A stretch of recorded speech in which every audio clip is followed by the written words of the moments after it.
we're working on our feint. So a feint is like a pretend jab. Okay, but a good feint should always make people react. Okay, so if you're throwing your shot and throwing your feint and people aren't reacting, then need to kind of think about, you know, how are you throwing it? Is there a little bit of an intention there, or maybe you need to set it up with something. Okay, so we're going to start off with a jab cross. It's nice and easy. So I'm going to go jab cross here, then I'm going to go feint cross. Okay, not too fussed about the power straight away, but I want you to be feinting. Now, your feint can be just a little half kind of movement, like a little jab. You can kind of go a little bit more elaborate and kind of go in front of the face and kind of flick the hand up. Got to be a little bit careful with MMA. KUDO, it don't matter so much because you've got those helmets on. But if you are thinking about MMA stuff at any point, you can't do that, you'll get disqualified. So if you're doing the feint, you just got to make sure that your fingers are pointing in. So I'm going to go 1, 2, little feint, and then that nice cross into there. Move around, bounce around a little bit. Yeah, so that 2, feint, and then that cross over the top. Okay. So we're using that feint, so we might spot them parrying a lot. Yeah. So we see that hand come on the inside, parry, boom, that's going to open up that right hand. Okay. First round, dead easy. On 3. 1, 2, 3. Let's go. Okay. So one of the things that I want you to think about is kind of your hand position on the feint.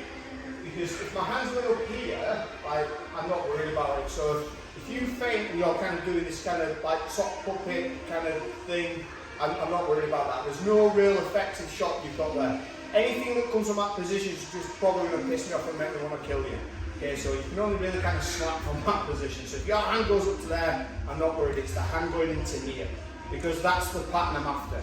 Yeah. So we've set that pattern of that jab cross. Give ourselves a second, and then we feint because we're expecting that same shot again, and then we're going to dig that right cross in. Okay.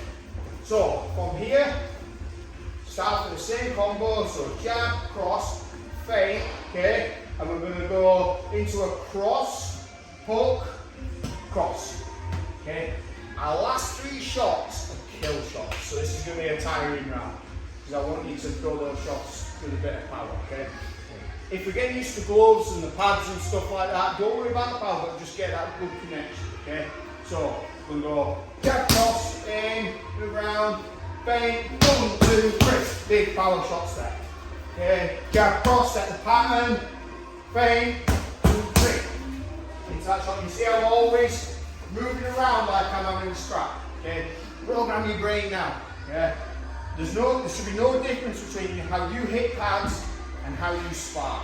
If you've got 2 different things happening, then you haven't learned 2 different things. Your body's having a reaction. If it's always the same.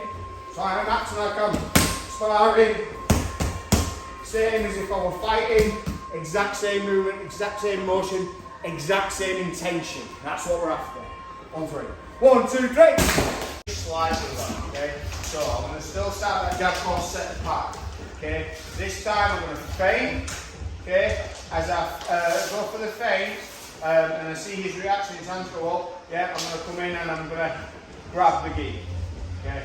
So I'm going to set the feint hand down, open up the gi, grab the gi, okay? And then whichever side I grab, I'm going to step to that side and pull them across into here. Now for you guys who haven't got the gi, okay, so we're still doing the same thing, jab cross, we're going to feint, and then we're going to go to a tie clinch. Okay, so this hand's going to slide straight in to a tie clinch. We're not going to knee or anything, but we're just going to practice moving each other around.